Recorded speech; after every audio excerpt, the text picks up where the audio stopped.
The summer of 1939 brought the world to the edge of a new and uncertain conflict. While Europe watched the ominous signs of war unfolding with the German invasion of Poland on the horizon, a different clash was brewing in the vast, windswept steppes of Mongolia.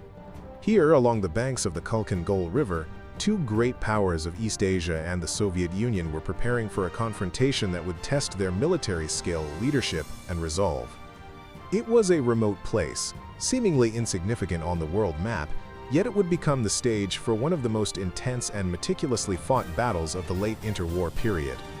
Japan, eager to consolidate its territorial gains in Manchuria and expand its influence over East Asia, had increasingly set its sights on the resource-rich lands of Mongolia and northern China. Its Kwantung army, seasoned from years of campaigns in Manchuria and China, was confident in its capabilities, though often operating with a degree of autonomy that sometimes bordered on recklessness. On the other side of the river, the Soviet Union, wary of Japanese ambitions and determined to protect its eastern frontier, had fortified the region with experienced troops, modern equipment, and careful planning. What began as a minor border dispute rapidly evolved into a full-scale confrontation as small skirmishes escalated and tensions reached a breaking point. Both sides brought to the battlefield not only men and machines, but also the weight of national pride and strategic necessity. Japanese commanders believed that a decisive victory in Mongolia would secure their northern flank and demonstrate their military prowess. Soviet leaders, aware of the importance of a stable eastern border and determined to check Japanese expansionism, viewed the conflict as an opportunity to test their modernized forces and assert control over contested territory. The clash would combine conventional infantry engagements, mechanized assaults, artillery bombardments, and aerial reconnaissance, setting the stage for a modern, large-scale battle. The landscape itself would play a silent but formidable role. The open plains and riverbanks offered little natural cover, favoring maneuver warfare and artillery duels. Supply lines stretched across hundreds of miles of harsh terrain, challenging logistics and endurance. Both armies would be forced to adapt to these conditions, with decisions in strategy and tactics shaping the flow of the conflict. In the months that followed, the Battle of Khalkhin-Gol would see intense fighting, brilliant maneuvers, and costly miscalculations, ultimately leaving a lasting imprint on both Japanese and Soviet military doctrine. The story of Khalkhin-Gol is more than just a tale of combat. It is a narrative of leadership under pressure, of soldiers enduring extreme conditions, and of nations navigating the complex interplay of ambition, fear, and pragmatism. From the first exchanges of fire to the decisive counteroffensives, this battle would reveal the limits of planning, the consequences of underestimating the enemy, and the ways in which terrain and timing can shape the outcome of war. As we explore the events that unfolded along the Khalkhin-Gol, we will witness the bravery, mistakes, and strategic thinking that defined this remarkable yet often overlooked confrontation of 1939. The late 1930s were a period of mounting tension and shifting alliances in East Asia. Japan, emboldened by its victory in the invasion of Manchuria in 1931 and the establishment of the puppet state of Manchukuo, was increasingly assertive in its foreign policy. The Japanese military saw opportunities in Mongolia, a sparsely populated territory under the nominal control of the Soviet-aligned government of the Mongolian People's Republic. Japanese leaders believed that asserting control over this region could secure their northern border, provide a buffer zone against Soviet influence, and enhance access to strategic resources. For the Kwantung Army stationed in Manchuria, these objectives became a justification for aggressive patrols and incursions along the contested border areas. On the Soviet side, the eastern frontier was considered vital for national security. The Soviet Union, still recovering and consolidating from the purges and industrialization efforts of the 1930s, was acutely aware of Japan's expansionist tendencies. Soviet planners fortified positions along the border, deployed mechanized and infantry units, and established supply lines capable of sustaining prolonged engagements. The Red Army had also modernized its approach to warfare, incorporating combined arms tactics, armor, and artillery coordination to strengthen its defensive and offensive capabilities. Intelligence gathering and reconnaissance were prioritized to monitor Japanese movements and preempt potential attacks. Tensions along the Khalkhin-Gol River, a small tributary in eastern Mongolia, escalated rapidly due to both sides' miscalculations and misunderstandings. Japanese patrols crossed into disputed territory, seeking to assert dominance and provoke a response that could justify further operations. Soviet forces responded with force, reinforcing positions and engaging intruding units. Small clashes, initially limited in scale, quickly intensified as reinforcements arrived and skirmishes turned into coordinated attacks. These early encounters revealed the strengths and weaknesses of both armies. The Japanese demonstrated tactical skill and aggression but underestimated the logistical challenges and the readiness of Soviet defenses. The Soviets, while initially caught off guard, utilized superior artillery, armored support, and coordinated infantry movements to maintain control over key positions. Political motivations further fueled the escalation. Japan's leadership saw success at Khalkhin as a means to demonstrate the effectiveness of their military strategy and to influence broader territorial ambitions. The Soviet government, understanding the symbolic and strategic importance of defending its eastern borders, was determined not to appear weak in the face of Japanese provocations. Both sides sought to project strength while preparing for the possibility of extended conflict. The terrain and climate of the region added complexity to the unfolding situation. The open steppe offered few natural defenses, forcing commanders to rely on fortifications, tactical maneuvering, and mobility. Supply lines were stretched over long distances, creating logistical challenges that would influence troop movements and battle plans. Harsh weather conditions, including scorching summer heat and sudden storms, further tested the endurance of soldiers on both sides. By the summer of 1939, what began as a minor territorial dispute had escalated into a significant military confrontation. The stage was set for a clash that would involve tens of thousands of troops, hundreds of armored vehicles, and extensive artillery and air support. The battles of Khalkhin would not only test the skill and resilience of the Japanese and Soviet forces, but would also leave a lasting impact on military strategy, leadership, and international relations in East Asia. The initial skirmishes along the Khalkhin River began in late May 1939, as Japanese and Soviet Mongolian forces probed each other's positions. What started as small patrol encounters quickly escalated into more organized clashes, revealing both the tactical strengths and weaknesses of the opposing armies. Japanese units, operating under the command of generals who were confident from previous campaigns in Manchuria, believed that a series of aggressive strikes could secure control over disputed territory. They relied on their superior training in infantry maneuvers and night attacks, often attempting to outflank Soviet positions. These early operations were marked by speed and daring, with Japanese troops moving swiftly across the open steppes, aiming to overwhelm smaller Soviet units before they could consolidate. On the Soviet side, commanders recognized the importance of holding their ground along the border. Forces under the emerging leadership of Georgy Zhukov, though initially limited in number, focused on fortifying positions, maintaining supply lines, and gathering intelligence on Japanese movements. Reconnaissance became a critical component, with Soviet patrols carefully mapping terrain and observing Japanese activity. Early clashes demonstrated that Soviet troops, while sometimes outmaneuvered in open assaults, possessed significant advantages in artillery and coordinated defensive tactics. Mortar and artillery fire often disrupted Japanese advances, forcing them to reassess their approach and exposing the limitations of frontal assaults across the exposed steppe. NNTHE opening engagements also highlighted the challenges of terrain and logistics. The Khalkhin region was composed of dry riverbeds, open plains, and sparse vegetation, providing little cover for advancing forces. Japanese troops, moving quickly across these open areas, were vulnerable to Soviet observation and fire.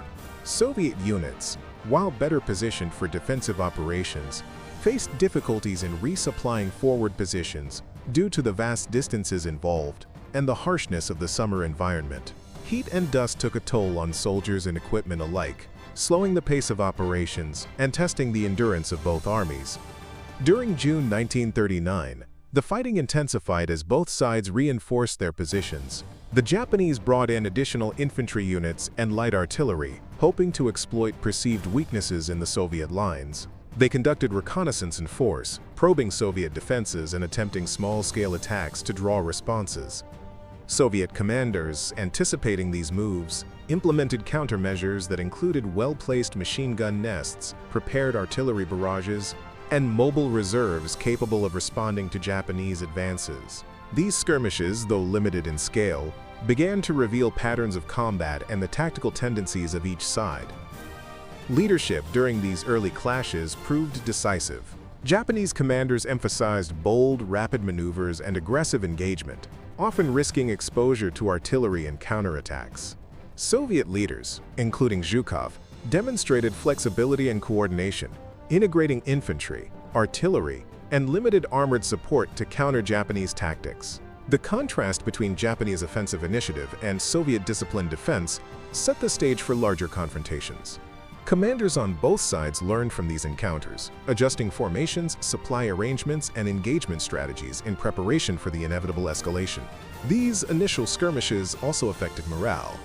Japanese soldiers, confident in their training and aggressiveness, initially viewed the engagements as manageable and expected to dominate smaller Soviet units.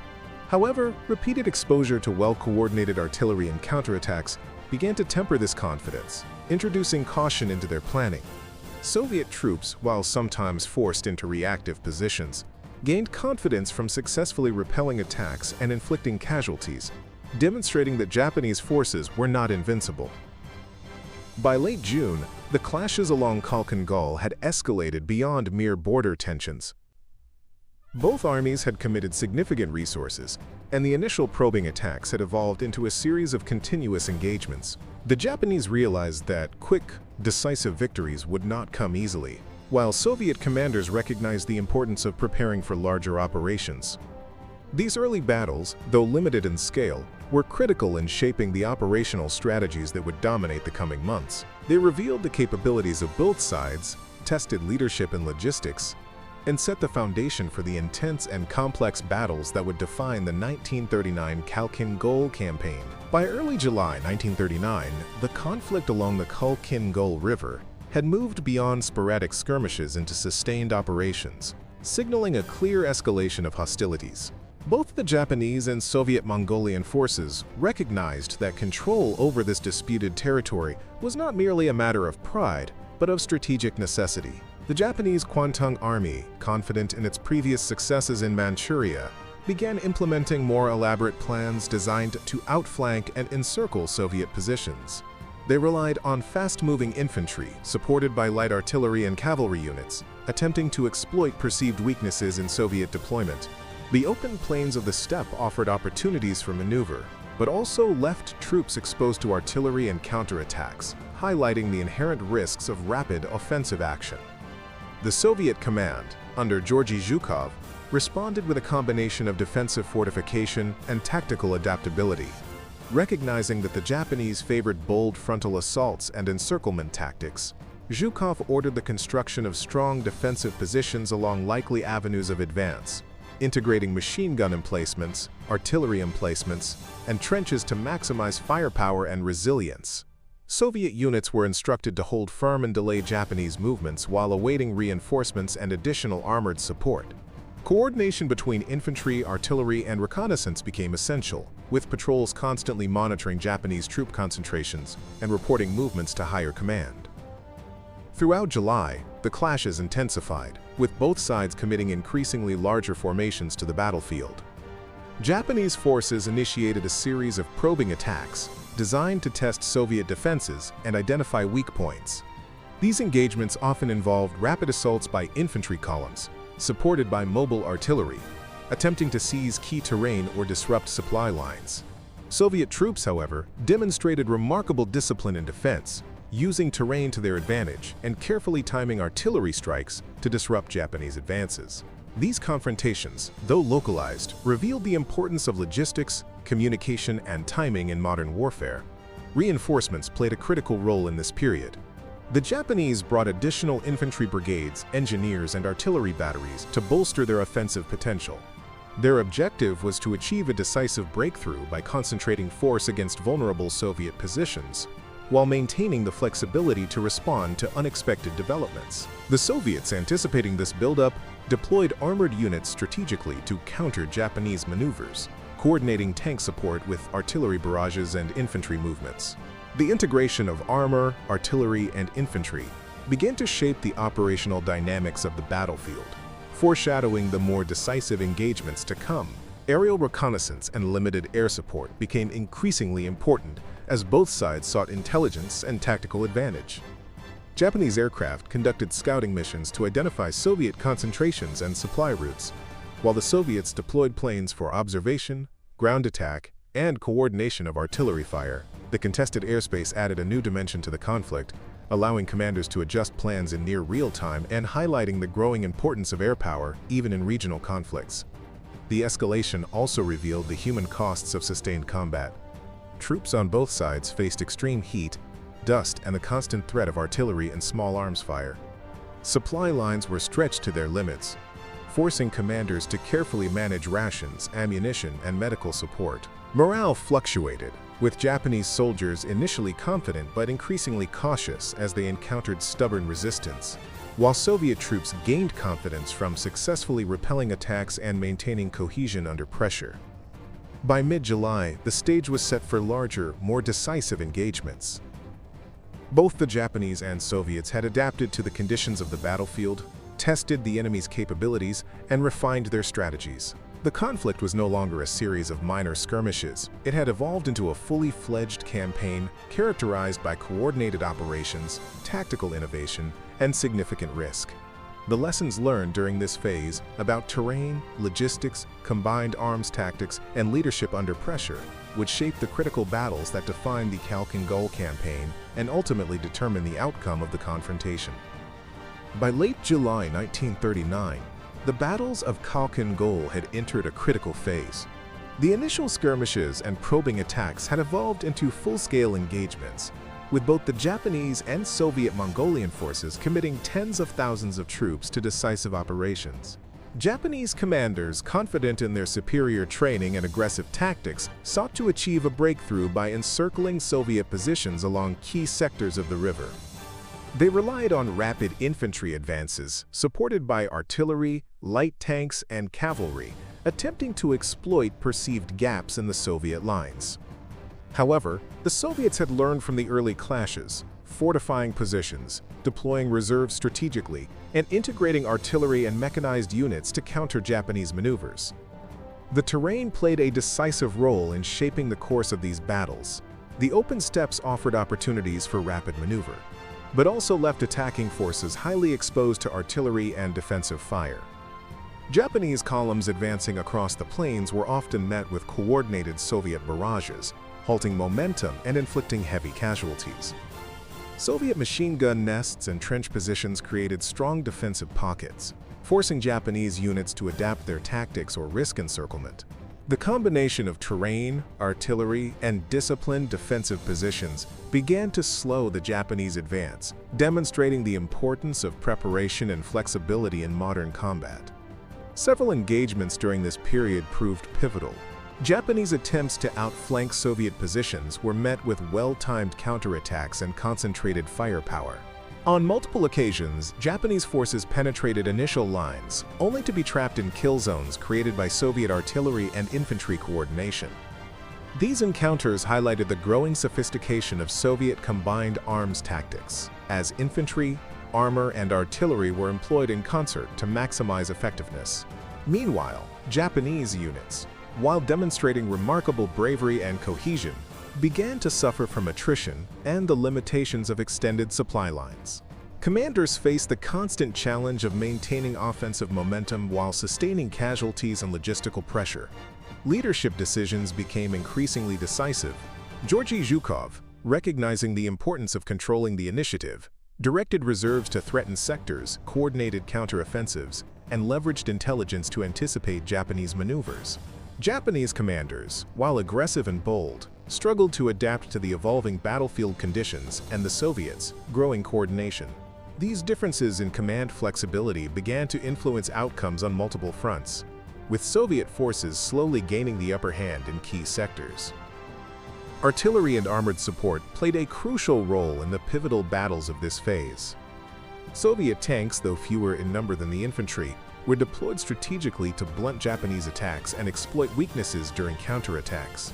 Artillery barrages disrupted Japanese formations, destroyed fortifications, and allowed infantry to reclaim contested ground.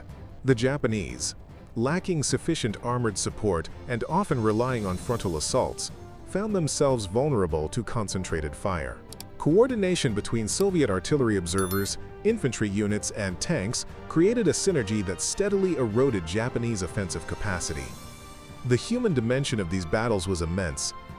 Soldiers endured long marches across the steppe under extreme heat, faced constant artillery and small arms fire, and grappled with exhaustion and supply shortages.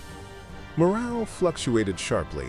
Japanese troops, initially confident, began to realize that victory would not come easily, while Soviet forces, buoyed by successful defensive actions and tactical ingenuity, gained confidence and cohesion.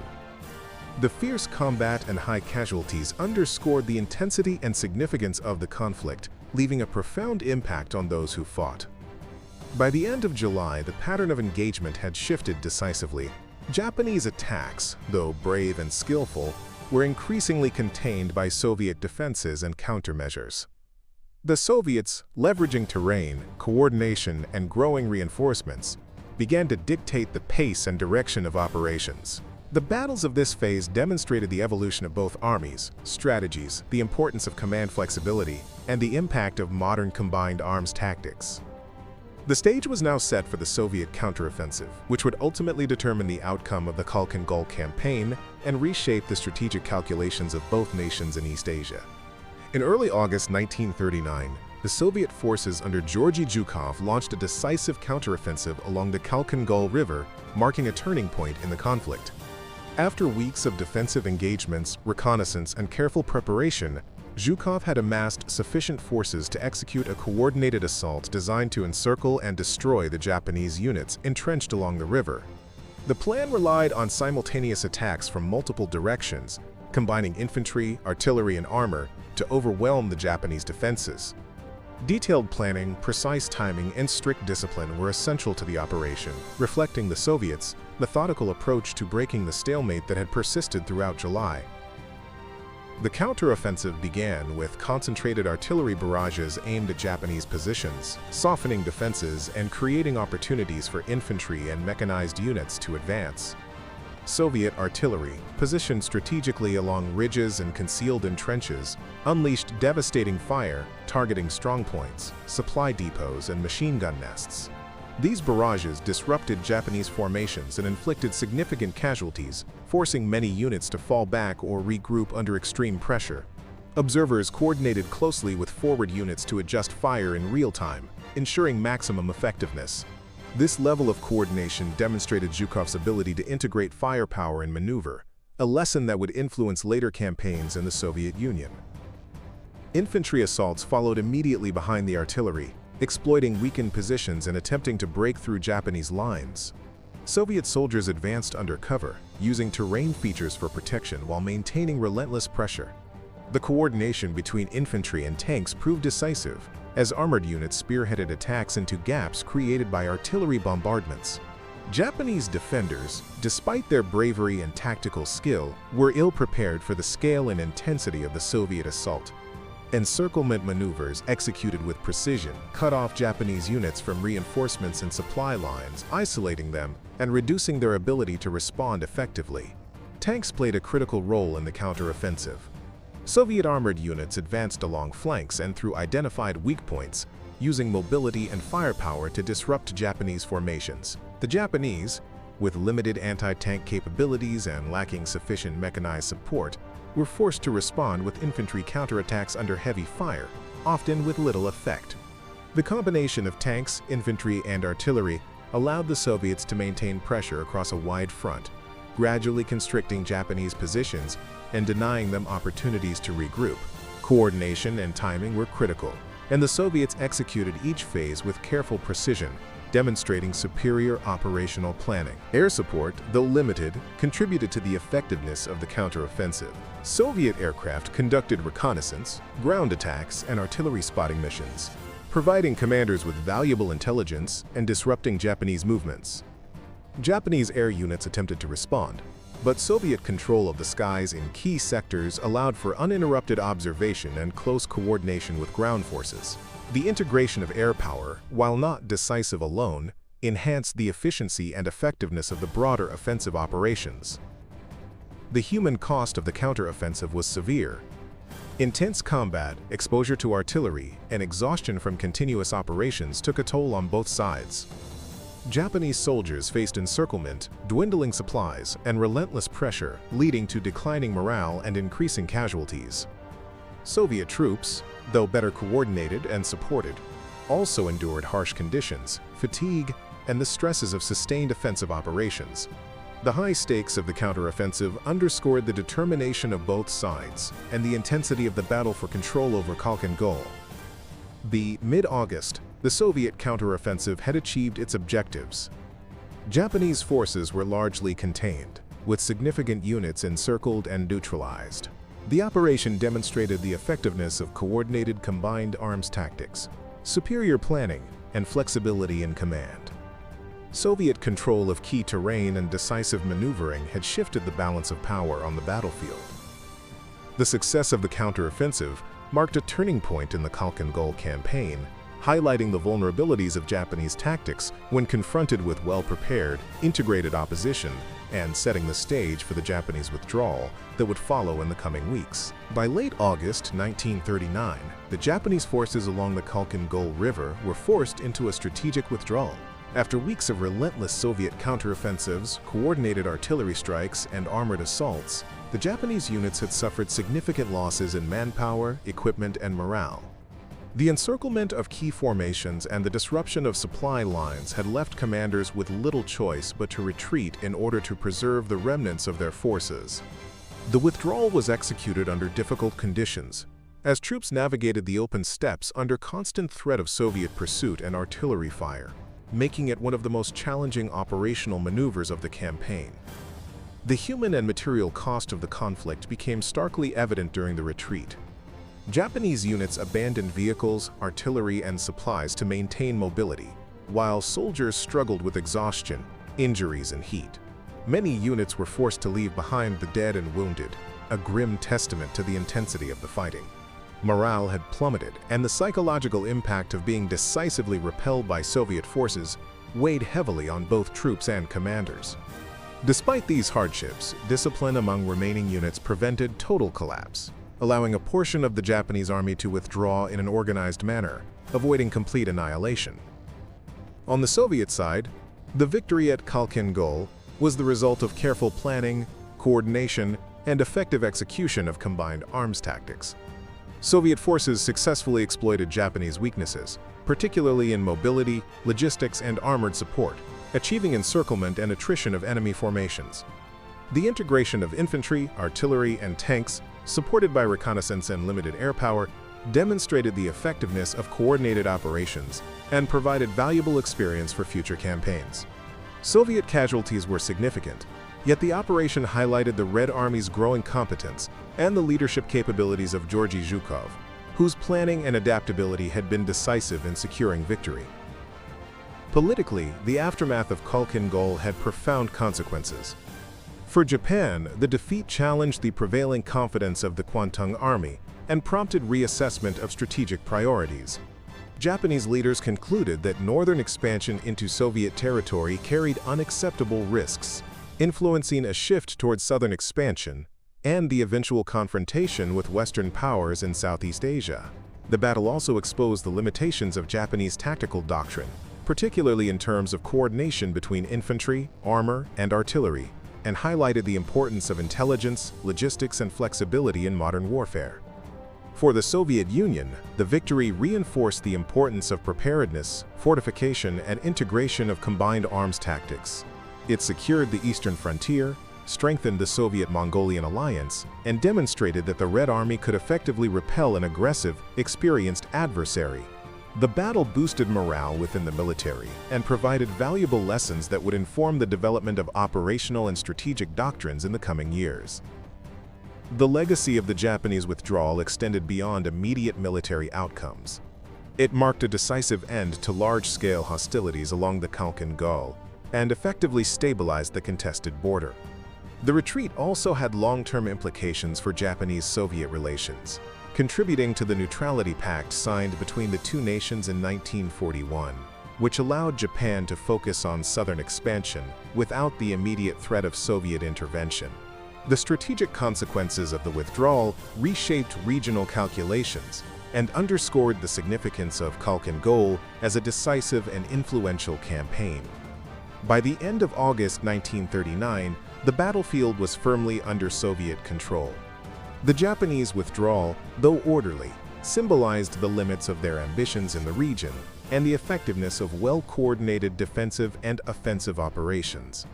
The campaign had tested the endurance, strategy, and adaptability of both sides, leaving a lasting mark on military history and influencing the planning and conduct of future conflicts in East Asia. The strategic consequences of the battles of Khalkhin Gol extended far beyond the immediate outcome on the Mongolian steppes. For the Japanese, the defeat was a sobering reminder of the limits of their military capabilities when facing a well-prepared and coordinated adversary.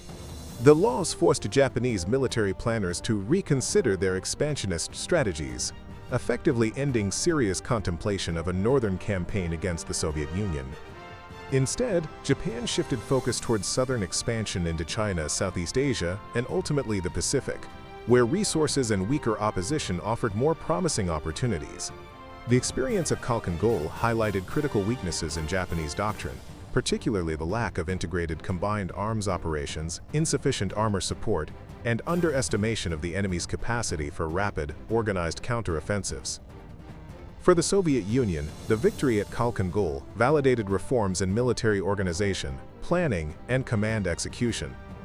Georgy Zhukov's leadership demonstrated the effectiveness of careful preparation, coordination, and flexibility in operations involving large-scale mechanized and infantry forces.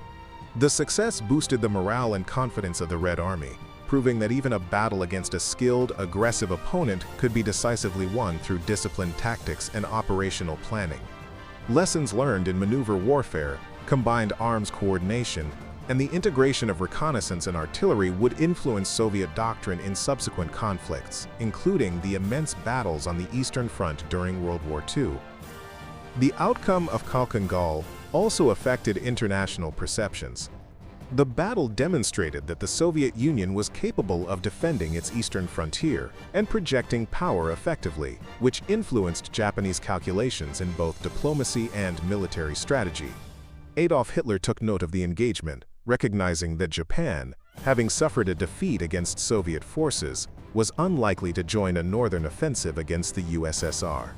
This perception shaped German strategic planning, contributing indirectly to the timing and execution of Operation Barbarossa in 1941. The battle's broader implications emphasized how regional conflicts could have ripple effects on global military and political calculations. Khalkhin Gol also provided critical insights into the evolving nature of modern warfare. The conflict showcased the importance of combined arms tactics, mobility, logistics, and intelligence, reinforcing that success in battle required more than individual bravery or training. The Soviet emphasis on artillery coordination, mechanized support, and well-timed counteroffensives contrasted sharply with the Japanese reliance on infantry aggression and tactical initiative, illustrating the consequences of doctrinal shortcomings.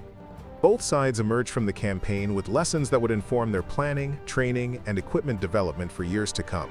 The battle left a lasting imprint on military leadership as well. Georgy Zhukov, elevated by his performance at Khalkhin Gol, gained recognition for his operational skill and decisiveness, setting the stage for his later prominence in the defense of the Soviet Union during World War II. Japanese commanders faced scrutiny and reassessment, leading to incremental doctrinal adjustments and a heightened awareness of the need for coordination and support in large-scale operations. Ultimately, the battles of Khalkhin Gol reshaped strategic priorities across East Asia. The Soviet Union secured its eastern borders and strengthened its regional position, while Japan redirected its ambitions southward. The campaign exemplified the impact of tactical innovation, operational discipline, and strategic foresight, leaving enduring lessons on the interconnection between battlefield outcomes and broader geopolitical developments. The consequences of Khalkhin Gol echoed far beyond the steppes of Mongolia, influencing military thinking, national strategies, and the unfolding course of global conflict in the years that followed. The battles of Khalkhin Gol, though often overshadowed by the larger conflicts of World War II, occupy a significant place in military history and historical analysis. For decades, scholars have examined the campaign to understand its tactical, operational, and strategic lessons.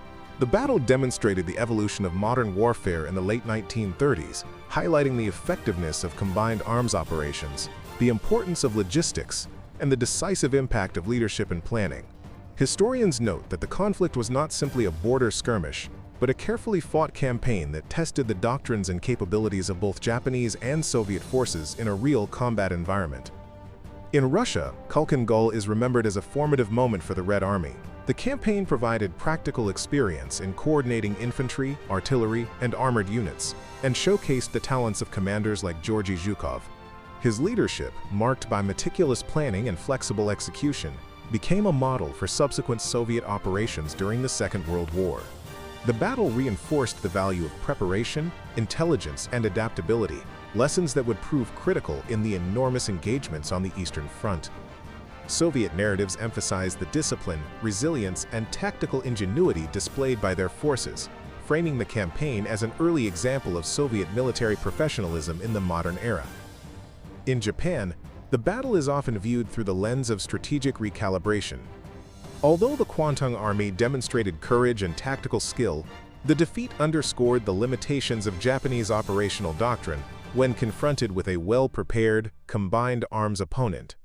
Historians point to Khalkhin Gol as a turning point that influenced Japan's strategic focus, prompting a shift away from northern expansion toward the resource-rich territories of Southeast Asia. The campaign revealed gaps in coordination between infantry, armor, and artillery, and exposed weaknesses in supply and reconnaissance planning. While the battle was a setback, Japanese analyses contributed to later doctrinal refinements and highlighted the critical importance of intelligence, flexibility, and combined arms integration. Mongolia, as the setting for the conflict, also retains historical significance. The battle affirmed the value of Soviet-Mongolian cooperation and the strategic importance of the region in controlling access to Manchuria and the surrounding territories. Contemporary accounts emphasize the harsh conditions faced by soldiers and the logistical challenges imposed by the steppe environment, illustrating how terrain and climate can profoundly shape military operations. The engagement provided both nations with lessons in supply management, mobility, and adaptability under extreme conditions. Modern historians debate aspects of Khalkhin Gol, including casualty figures, operational decisions, and the relative importance of individual commanders. Despite differences in interpretation, there is consensus that the battle had far-reaching consequences for military strategy, regional politics, and the development of doctrines that would shape World War II.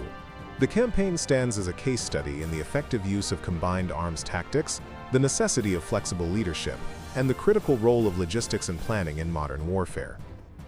Ultimately, Khalkhin Gol's legacy lies not only in its immediate outcomes, but in the broader lessons it offered to nations, military thinkers, and historians. It demonstrated how even remote engagements could influence the course of regional strategy, affect global perceptions, and alter the trajectory of national ambitions. The battle's significance endures, reminding us that understanding history requires attention not only to large-scale wars, but also to the pivotal, often overlooked conflicts that shape military, political, and strategic thinking for generations. The battles of Khalkhin Gol remain a remarkable testament to strategy, endurance, and the complexities of modern warfare. Though often overshadowed by the larger conflicts of World War II, this campaign demonstrated the profound impact that well-executed planning, combined arms tactics, and disciplined leadership can have on the outcome of a battle. The confrontation tested the limits of Japanese ambition and highlighted the effectiveness of Soviet operational innovation, revealing critical lessons in logistics, reconnaissance, and coordination that would shape future military thinking. Beyond the tactical and operational achievements, Khalkhin Gol had lasting strategic consequences. For Japan, the defeat prompted a re-evaluation of expansionist priorities, steering focus southward and away from the Soviet Union. For the Soviets, the victory secured the eastern frontier, strengthened alliances with Mongolia, and provided invaluable experience for commanders like Georgy Zhukov, whose leadership would influence the broader course of World War II. The human dimension of the battle, The courage, endurance, and sacrifices of the soldiers on both sides remains a defining element of its legacy.